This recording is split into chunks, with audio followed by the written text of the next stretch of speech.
Una pizca de creatividad y otra de investigación.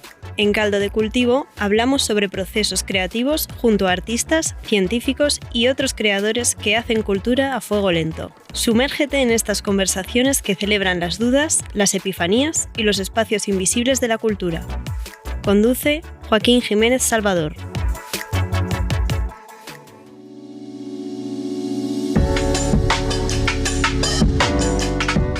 Bienvenidos y bienvenidas a Caldo de Cultivo, su programa sobre procesos creativos. Hoy vamos a empezar el programa Imaginando un bar, donde escritoras y escritores del español en mundo, de Madrid a México, de Buenos Aires a Bogotá, se reúnen en torno a una mesa larga, sin cámaras ni redes sociales, solo para hablar de lo que escriben, de lo que leen, de las dudas que a veces muchos no entendemos. Un lugar donde un poeta chileno puede responder a un ensayista español, una novelista peruana puede cuestionar a un crítico argentino, y donde todo eso puede quedar grabado en servilletas, de esas que son las que reciben las grandes ideas. Quizás ese club no existe físicamente, pero hay un proyecto cultural que funciona de una forma bastante similar, la revista literaria Cuadernos Hispanoamericanos. Desde 1948, esta publicación ha reunido en sus páginas autores de España y América Latina, creando un espacio de diálogo que trasciende fronteras y generaciones. Lo que empezó como un proyecto de política cultural española se convirtió en un puente real sobre el Atlántico, donde han coincidido firmas como Octavio Paz, Mario Vargas Llosa, Julio Cortázar y autores contemporáneos como Manuel Vilas o Sara Mesa. Hoy, editada por AECID, la revista sigue con ese espíritu. Cada número es una tertulia donde se habla en serio de literatura. Y en 2021, bajo la dirección de Javier Serena, la revista se renovó con un nuevo diseño y una estructura pensada para el presente, con más y nuevas secciones que invitan a que esa conversación entre escritores siga desarrollándose. Quizás Cuadernos sí debería abrir un bar, para que todos nos podamos encontrar con autoras y autores de todo el mundo, pero mientras tanto ya es un lujo disfrutar de las publicaciones físicas y digitales que se realizan y que han acumulado más de 900 ediciones publicadas, construyendo un espacio donde la literatura en español se piensa a fondo. Para hablar de ello, tenemos el honor de contar hoy en el estudio de Radio Inventada con la presencia de Javier Serena en persona, editor en jefe de Cuadernos Hispanoamericanos. ¿Cómo estás, Javier? Hola, buenos días. Pues encantado de estar aquí en Santiago de Chile, que siempre ha sido un sitio, pues la verdad es que muy importante para Cuadernos, ¿no? Por un festival que hicimos hace ya 2 años y medio y ahora con esta participación que tenemos con La Furia. La verdad es que estamos encantados. Y bueno, me ha gustado mucho lo que comentabas, ¿no? De cómo esta revista, siendo institucional, ha logrado ser transgresora por mantenerse firme a un principio, ¿no? Que es de pensar esas discusiones que has comentado tú entre la posibilidad de que un argentino discuta o dialogue con un peruano a través de una revista que se edita en Madrid, pero que realmente es una revista que está pensada para esa geografía pues indefinida, ¿no? Que es la de todos los países que hablamos español y donde yo creo que existe esa curiosidad y esa voluntad de discutir y de conocernos mejor. A veces incluso hay una sospecha entre unos y otros, pero creo que es bueno, ¿no? Detectar que existe por lo menos un espacio de fricción y de contaminación positiva, ¿no? Y también me gusta esa idea de bar, que es pensar que una revista es un soporte que tiene una plasmación fuera del papel, y creo que realmente funciona también como con Bar Cuadernos, pues por participaciones como estas que tenemos con el Centro Cultural de Santiago, que de algún modo sacan a la revista fuera del papel, la ponen en la realidad, y esos diálogos que se dan en la realidad vuelven al papel también, ¿no? Una doble desvirtualización, en el fondo, como está el texto en su idea, en su forma, tiene una representación digital, pero tiene una representación material en la revista, y después la revista nuevamente es un encuentro. Mira, para partir, el tema del que vamos a hablar hoy día es cómo se hace una revista literaria, cuáles son los procesos creativos detrás de Cuadernos Hispanoamericanos, que van desde, por supuesto, decidir autores y secciones hasta el rol que tiene dentro de un ecosistema cultural, ¿vale? Uh-huh. Pero para hacer la introducción a aquellos escuchas que aún no conocen Cuadernos, partamos por el comienzo. ¿Cómo se estructura la revista actualmente? Y cuéntanos un poquito de las secciones que tiene y, a tu juicio, las características que la han elevado como el importante referente cultural que es. Sí, bueno, como comentas, pues la revista tiene una estructura que hace unos años adaptamos un poco al presente. Y bueno, pues respetando un poco su tradición, que es una revista que está entre el periodismo literario y la academia, hay un espacio en medio que yo creo que es el de la escritura creativa y el ensayo libre, ¿no? Y el pensamiento literario, que es un pensamiento cultural también, ¿no? Y esa manera de entender la literatura y la cultura y creo que la convivencia cultural en términos más amplios. Y bueno, eso es como algo que define un poco el espíritu de los textos y el enfoque que hay sobre los temas tratados, ¿no? Digamos, el pensamiento crítico, el ensayo libre, ¿no? No digamos académico en el sentido de acumulación de conocimiento, de erudición, sino de propuesta de ideas. Es algo que atraviesa todos los textos de la revista. Y luego, como comentas, está estructurado de una manera que intenta, pues, digamos, como que tratar de que la revista esté abierta y que sea permeable y que haya como bastantes puertas de entrada, ¿no?, a ella. Tiene, pues, como pieza principal la entrevista, que es a un autor, una autora, al que se le da, pues, un espacio muy amplio. Es una entrevista de 10 páginas sobre el conjunto de su obra. No es por una obra reciente, no es por un éxito repentino, sino por una... Analiza un cuerpo de obra. Sí, un cuerpo de obra y una importancia en el diálogo de la literatura del presente, ¿no? Esa es una pieza muy importante. Y ahí alternamos nacionalidades, sexos y autores con una trayectoria muy amplia, otros que están en edad más intermedia. Y luego hay otras secciones que tienen que ver con el periodismo, como el perfil, que es un retrato, una semblanza de un autor de otro, o la crónica, ¿no?, que está también puntualmente recogida.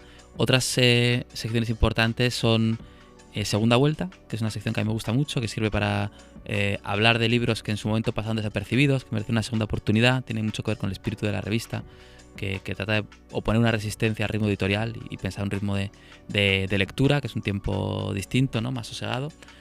Tenemos el dossier, que es una parte importante de la revista, que son como estudios en profundidad sobre un tema y que yo creo que conecta un poco con la parte más académica, ¿no? Digamos que si alguien quiere pensar, por ejemplo, sobre la literatura y el trabajo, puede encontrarse en Cuadernos un dossier, que son, pues, 8 textos, 40 páginas de autores que son una referencia en ese ámbito y que le dan, pues, un pozo así más sólido en ese espectro más académico. Luego hay una sección de crítica. Y luego tenemos otras pequeñas secciones, por ejemplo, correspondencias, que retoma un poco ¿El género epistolar? El género epistolar decimonónico trasladado al presente, son correspondencias digitales. Y otras secciones más pequeñas, pues un taller de escritura, donde la gente comenta su proceso de escritura, inspiraciones, comentando de dónde parte la obra. Y luego hay un cajón desastre para algunos textos que nos vienen puntualmente de autores que quieren, pues, enviar un ensayo o tratar un tema, o un espacio más libre para cosas que nos van surgiendo. ¿Como Mesa Revuelta, te refieres? Mesa Revuelta, ese cajón desastre, ¿no? Pues tiene ese nombre, que también es una de las secciones heredadas de la revista que existían previamente y que hemos mantenido. Bueno, entonces ya tenemos la estructura de Cuadernos. Se la pueden imaginar, como ven, es una revista que tiene aproximaciones a la literatura desde muchas perspectivas. No es solamente desde la reseña, sino que también el levantamiento de perfil y, en el fondo, el levantamiento de una lectura también sobre cómo impactan obras en un ecosistema del español, básicamente. Construida ya la fábrica editorial, teniendo el mapa en la cabeza, me gustaría saber cómo es que se decide qué autores van entrando, cuál es la intuición editorial, como ya nos metemos de lleno en el proceso creativo para pensar en cada número. Entonces, cuéntame, Javier, como tú que estás en la edición, con tu equipo, ¿cómo van incorporando los distintos autores? La verdad es que yo creo que es una revista que se está haciendo por una comunidad de gente que se ha acercado a la publicación, ¿no? O sea, aunque yo digo que soy director y becario, porque realmente el equipo es reducido. Soy yo, tengo compañeros en la agencia que me ayudan con comunicación, con cosas, pero tampoco me atrevo a decir que lo haga de manera aislada la revista, porque realmente hay un diálogo y una serie de colaboradores muy habituales. Al mismo tiempo que no hay colaboradores fijos. O sea, es una revista que tiene la obligación de que sea una revista abierta a nuevas voces y que, pues, al contrario, igual que un suplemento cultural de un periódico que tiene como sus colaboradores fijos y todos los meses escriben, en Cuadernos Hispanoamericanos no sucede eso, ¿no? O sea, existe una variedad completa y me parece muy importante eso, ¿no?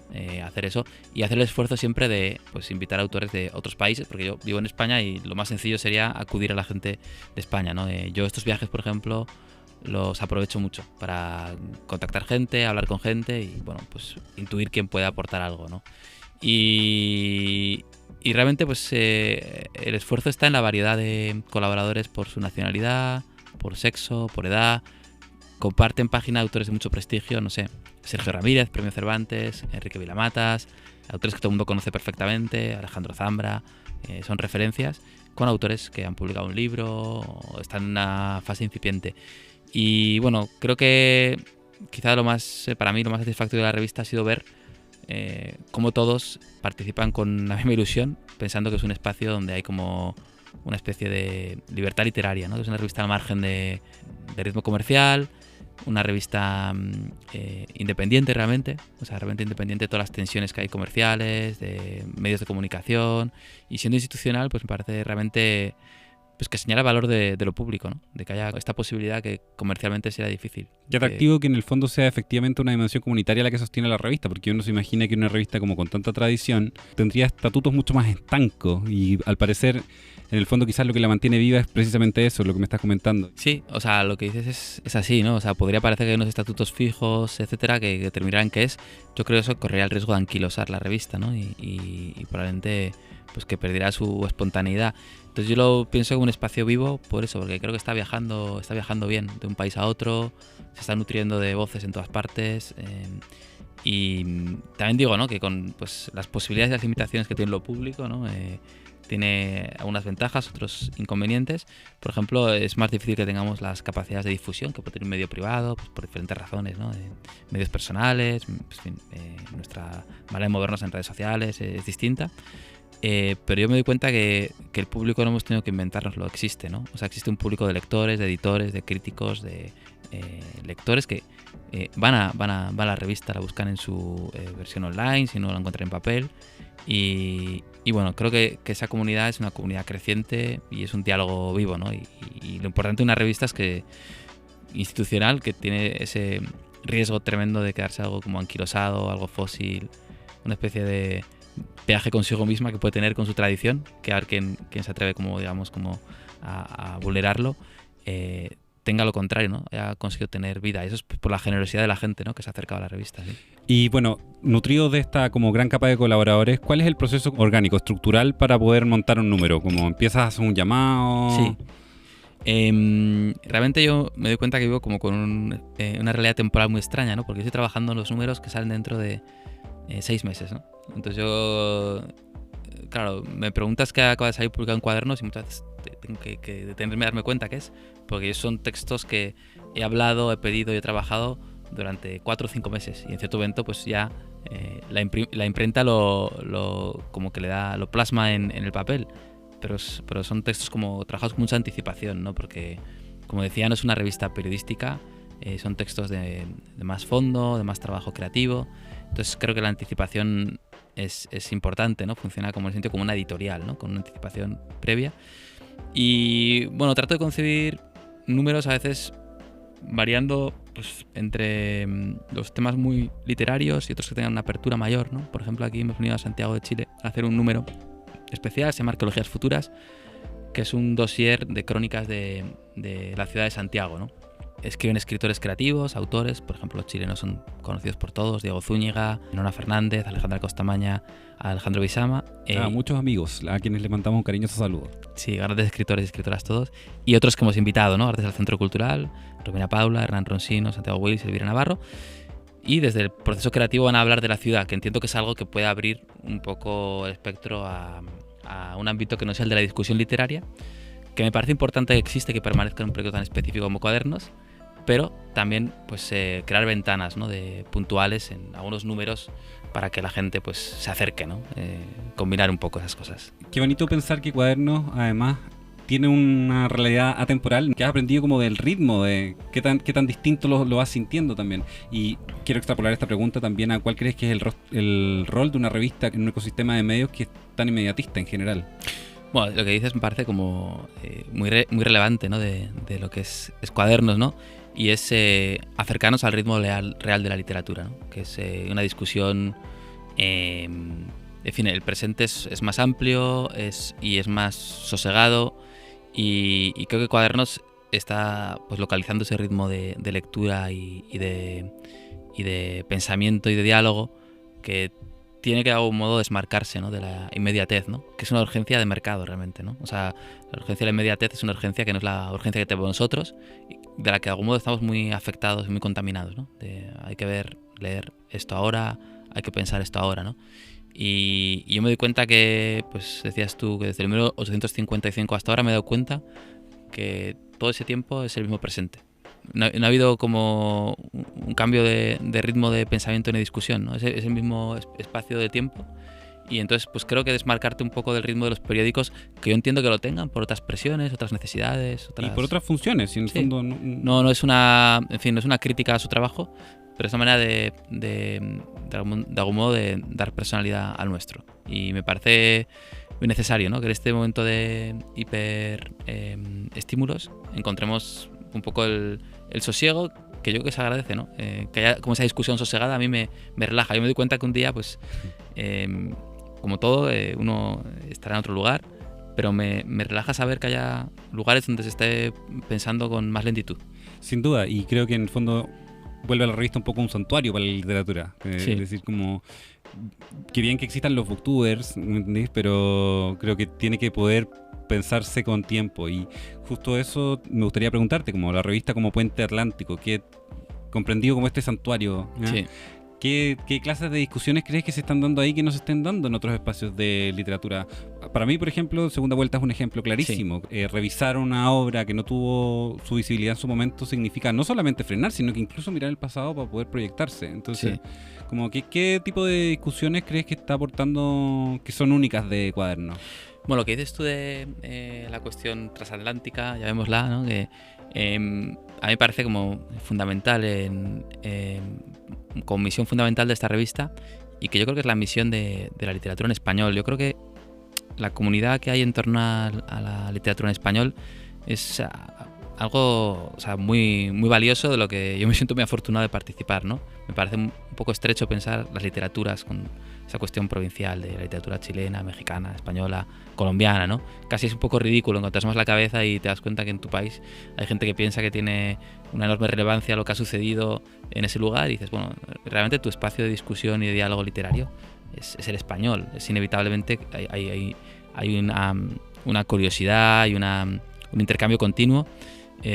Yo, por ejemplo, he hecho muchas veces la prueba de la búsqueda, es decir, ¿qué autor es el más citado en Cuadernos? Sin duda Borges, ¿no? Es el autor más citado, y no hay prácticamente un número en el que no se ha citado.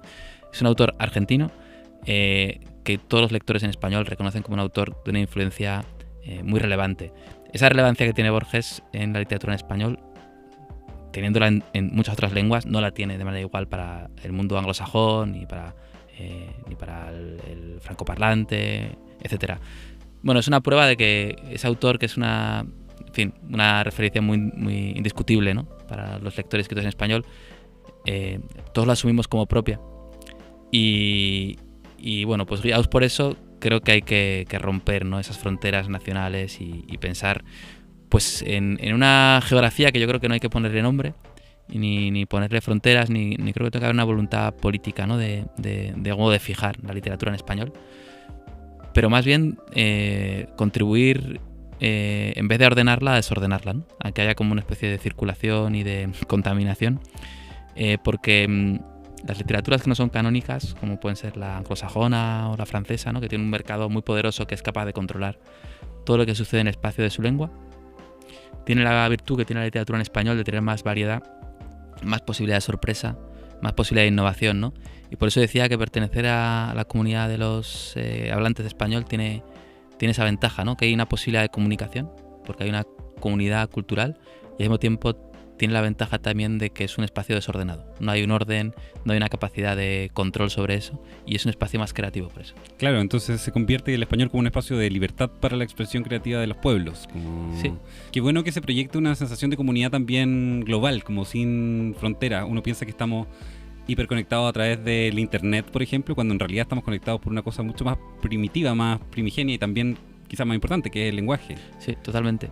Y o sea, lo que ha hecho el español entre toda esta comunidad, ¿no? De los que hablamos en español, me parece que es superior a lo que ha hecho pues cualquier otro intento tecnológico, político, periodístico, institucional, ¿no? O sea, es muy espontáneo, y yo creo que, bueno, yo ahora mismo, evidentemente por mi trabajo, tengo mucho contacto con muchos latinoamericanos que viven en España, de la literatura por lo general, y me doy cuenta la facilidad de arraigo que tienen a través del español, de la comunidad cultural y de la comunidad literaria, ¿no? Es una manera de no sentirte extranjero, ¿no? Y bueno, a mí mismo me permite, cuando viajo, fácilmente sentirme muy cómodo en otras ciudades que no son la mía, y sentir que hay gente con la que comparto comunidad a través de la literatura, ¿no? Y eso, no sé, creo que no tenemos conciencia de la enorme ventaja y de la suerte que hay con eso, ¿no? Y ya entrando en el salseo, las escenas literarias compiten mucho porque claro, el español los hermana, pero también existen distintas formas y cómo las hacen convivir para que se puedan encontrar. ¿Qué tan celosa está la literatura hoy por hoy respecto a sus márgenes? Pues yo creo que hay como dices tú, hay como ciertas tensiones, rivalidades, sospechas, que me parece que también son la prueba de que es un espacio vivo y en contacto, ¿no? Y que le da cierto sazón. Sí. Y luego existen como ciertos tópicos que está bien tener presentes para rebatirlos, pero sabiendo que tienen algo detrás, ¿no? Por ejemplo, yo me doy cuenta que muchos autores latinoamericanos le atribuyen a la literatura en español, de España, ser más convencional, ¿no? Más formalmente más tradicional. Pero es en parte cierto, creo que tiene que ver con la importancia que tiene el mercado en España, ¿no? Que es un mercado, pues, en fin, más poderoso, y creo que eso tiende a hacer menos arriesgadas las propuestas, ¿no? Porque hay como un público acostumbrado a unas formas. Hay un estándar en el fondo. Sí. Tiene una parte de verdad y tiene una parte de mentira. También hay disidencias internas en España, hay autores más distintos. De hecho, paradigmático es el caso de Vila Matas, que es un autor raro, que ha conseguido ser ampliamente leído y conocido y que ha viajado con facilidad, ¿no? Lo cual demuestra que más allá del mercado, las propuestas literarias, cuando lo son realmente valiosas, creo que superan eso. Y luego existen pues pequeñas, digamos, singularidades, ¿no? Yo me doy cuenta, por ejemplo, que el espacio argentino es muy, muy rico, quizá sea a mí la literatura que pues subjetivamente más me interesa y más me apela. También es el más hermético, probablemente, ¿no? O sea, como por su riqueza, es una literatura... En su singularidad. Sí, y es muy autorreferencial, ¿no? También porque es muy, muy, muy, muy rico, ¿no? Entonces es más difícil igual de adentrarse en él, ¿no? ¿Pero te refieres a como que tiene una barrera como sociocultural de entrada? Como para entender este chiste argentino hay que ser argentino.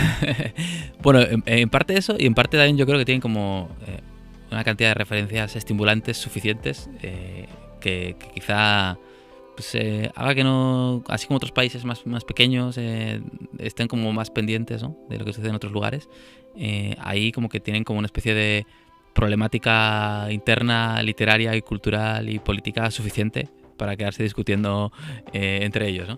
Oye, quiero centrarme en una cosita que acabas de mencionar que me parece súper interesante y me encantaría como tener una visión literaria, o sea, como de análisis de escena de tu parte, que tiene que ver con el hecho de que actualmente existen mercados con estándares que tienen una parte falsa y una parte real, como... Me imagino que para poder elegir los autores que van entrando en Cuadernos Hispanoamericanos te vas fijando como en algunas características más o en unas características menos, como qué crees que puede hacer destacar la literatura de hoy, como de autores nobles, por ejemplo. Bueno, yo creo que los autores nobles hay como... O quizás no de un autor Nobel, sino que como de un autor en general, como para no situarlo en relación a una escena de mayor o menor importancia, sino que como, ¿qué está haciendo? ¿Qué podría hacer destacar un escritor? Mira, yo creo que ¿qué puede hacerle destacar, dices, hoy? Bueno, yo creo que las voces que son genuinas, ¿no? Y creo que eso tiene que ver un poco con la percepción de que la idea de la carrera literaria es una idea, de cierto modo, anquilosada ya, ¿no? Antigua. Esa idea de, bueno, voy a ser escritor, digamos, como si fuera un oficio que uno desempeñara durante 40 años, ¿no? Y publicara como un libro cada 2 años y luego tuviera unas columnas en los periódicos. Creo que esa idea está un poco muerta. Y creo que la gente que de algún modo se ha olvidado de esa posibilidad está escribiendo con una libertad, ¿no? que le da la posibilidad de hacer algo más genuino, ¿no? Que rompe con las formas de voy a hacer una serie de novelas pues que son herencias de formas y voy a probar algo genuino, pensado para mí, ya que esa posibilidad de instalarme en la carrera literaria no existe, o me he dado cuenta de que es un espejismo, o que es un error, o que es algo de otra época. Entonces creo que de ahí surgen propuestas genuinas, ¿no? Yo pienso que en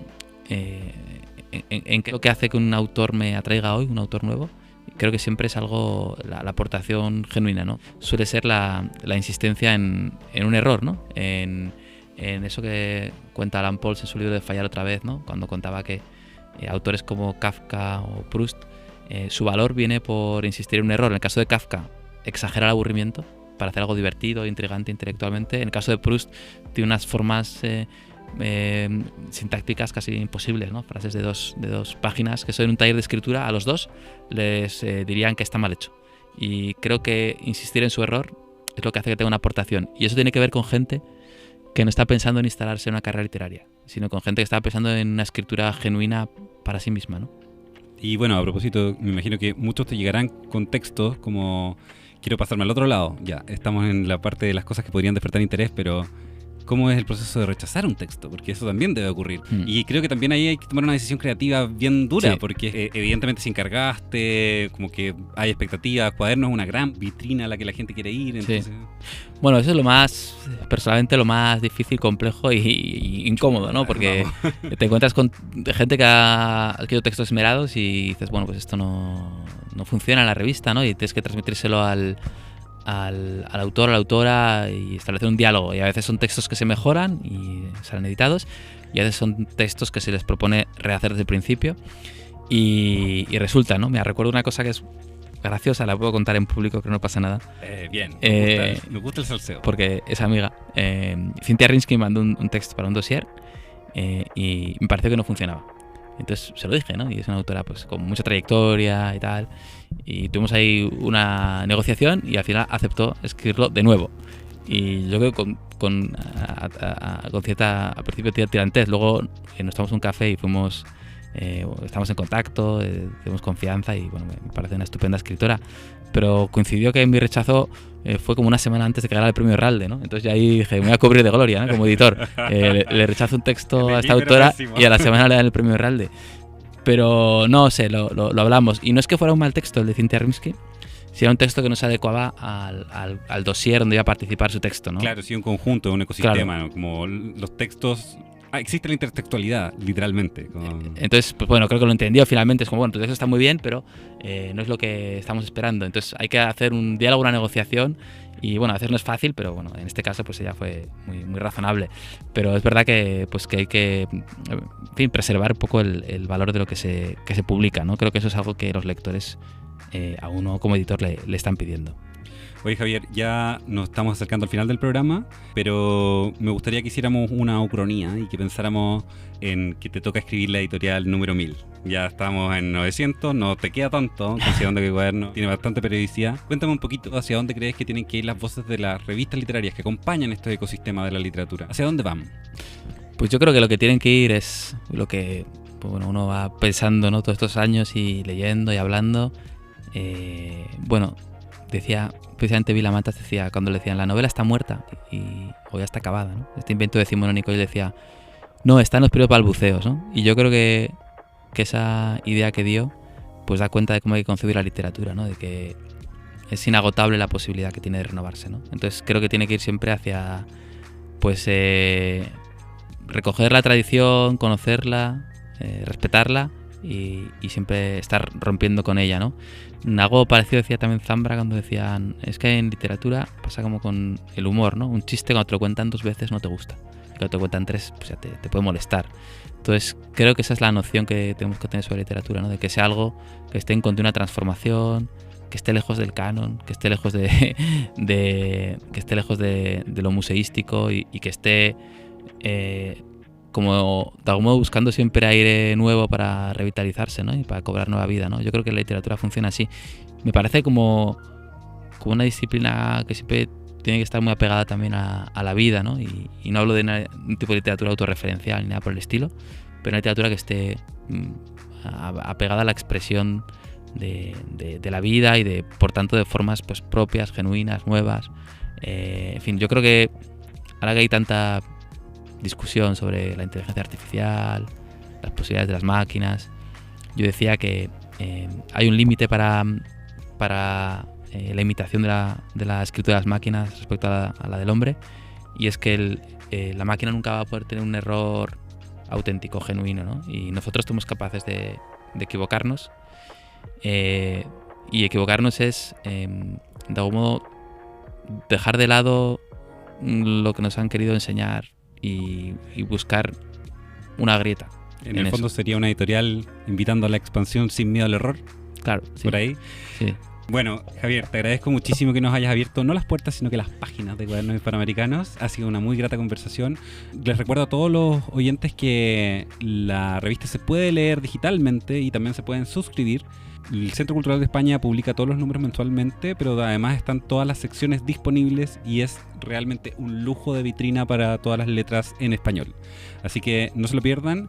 También aprovecho de recordarles que estamos en la campaña de rankear el podcast para que podamos seguir difundiendo ideas como estas. Así que marquen sus estrellitas, compártanlo, porque sin duda van a encontrar a raíz de este capítulo no solo ideas nuevas, sino que un montón de autores. Nos vemos en el próximo Caldo de Cultivo. Gracias, Javier. Muchas gracias. Chao, chao.